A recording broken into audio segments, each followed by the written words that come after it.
Sentiment, Jacques, sur l'accord européen. J'ose à peine prononcer le mot accord parce qu'effectivement, nos dirigeants se sont mis d'accord, mais ça a été difficile et difficile d'autant plus de dire que ce soit clair et rassurant, non?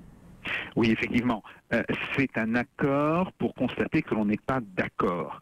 En fait, on voit très bien qu'il y a une opposition très importante entre un groupe de pays qui se refusent à payer plus, à mettre plus d'argent au pot commun, et un autre groupe de pays mené par la France, mais il n'y a pas que la France, il y a aussi l'Espagne et l'Italie, qui demandent un budget en augmentation et qui espéraient qu'il y aurait à ce moment-là un mouvement de solidarité.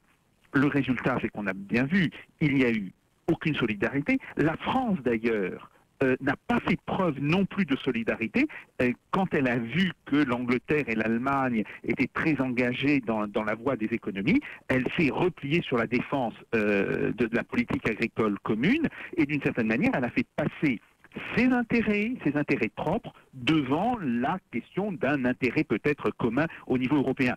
Ce qu'il faut en retenir, c'est que le budget européen ne pourra pas être aujourd'hui un budget de relance, et c'est une nouvelle claque que vient de se prendre le gouvernement français et le président François Hollande, qui disait depuis le mois de juin dernier qu'il fallait à tout prix se servir justement des institutions européennes pour amorcer une relance. Voilà donc pour l'analyse de cet accord décevant. Cette Europe, entre guillemets, divisée, qui n'a pensé qu'à elle-même et à ses intérêts propres, entre guillemets, elle se retrouve confrontée aussi au sauvetage de Chypre. Il va falloir actionner tout le mécanisme d'ici fin mars. Oui, tout à fait. Et on sait d'ailleurs que le problème est disproportionné à la taille de Chypre. Le PIB chypriote doit représenter à peu près 0,2% du PIB de la zone euro. Mais vu l'importance des banques chypriotes, leur lien aussi avec les banques grecques, les banques allemandes, et vu surtout l'importance que peuvent représenter ces banques dans les relations avec la Russie, il va falloir effectivement que l'on agisse et que l'on agisse vite. Ceci dit, ce n'est pas le seul rappel à la réalité que les dirigeants européens ont eu.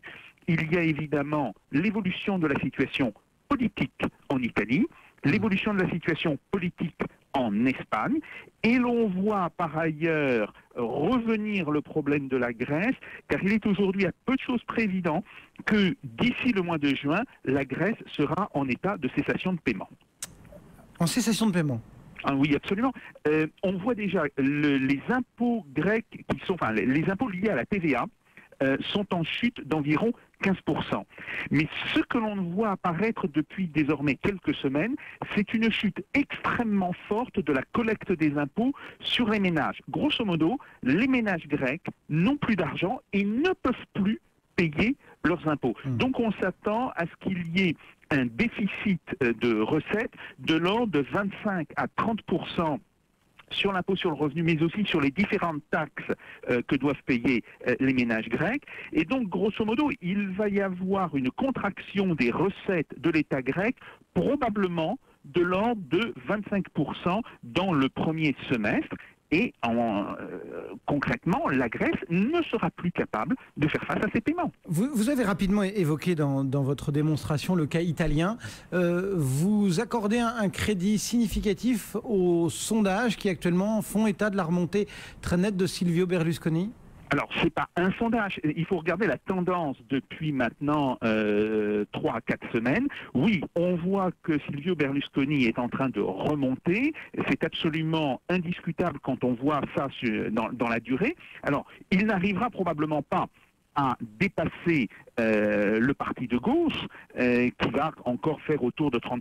Il sera très proche, mais ce qui est important, c'est que l'on voit, et maintenant, cela fait 5 sondages d'affilée qui disent la même chose, on voit que le parti populiste 5 étoiles arrive en 3e position et que la formation politique de centre-droit de Mario Monti tombe en 4e position, et elle tombe relativement faible, ce qui veut dire qu'il n'y aura pas de majorité, il n'y aura probablement pas de majorité dans le Parlement italien à la suite de ces élections, Et ceci n'est pas bon à la fois pour l'Italie, mais n'est pas bon non plus pour l'Europe. D'autant que Rome doit émettre à long terme, nous disait Alban Tourade, cette semaine. Un petit mot pour terminer du contexte sur le marché des devises, parce que l'Europe, entre guillemets divisée, elle doit gérer aussi une devise qui s'apprécie.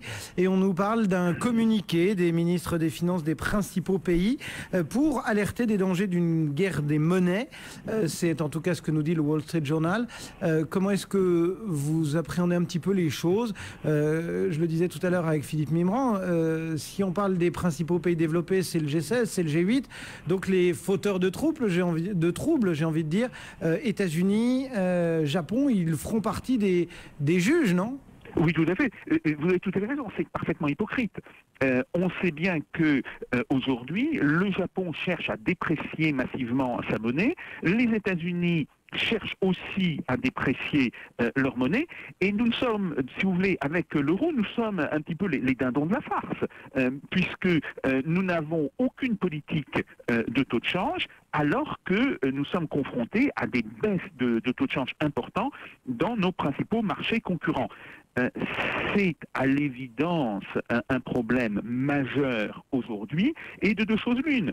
Ou on va se contenter de faire de belles déclarations qui ne vont pas mener très très loin, ou alors on prend d'une certaine manière le taureau par les cornes, mais cela voudrait dire que l'on viole, et plus qu'un peu, la Banque centrale européenne sur cette question-là. Je ne vois pas vraiment d'autorité dans la zone euro, qu'il s'agisse de Mme Merkel ou des autres, qui soient à la fois décidés et en mesure de faire cela.